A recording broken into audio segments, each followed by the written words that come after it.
अब हामी भाडाको गाडीको त कामै भयो छैन। अब भाडाको गाडीको काम छैन, कर तिर्ने हामीले हो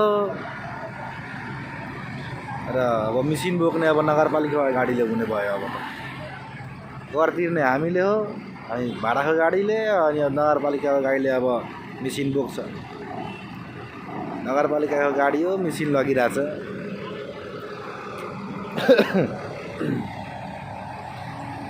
हाम्रो टेलर यहाँ उभिरहेछ, नगरपालिकाको गाडी आयो।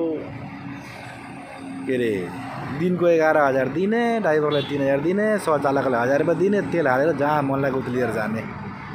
अब यो सुविधा दिइदियो सरकारले। अब हाम्रो भाडाको गाडीको काम छैन। अब यो त खासमा यो नगरपालिकाको गाडीले त नगरपालिकाको काम गर्ने हो नि। जब सबै काम यसले नै गरिदिन्छ भने हाम्रो के काम? हेर्नु अब यस्तो पनि भइसक्यो। अब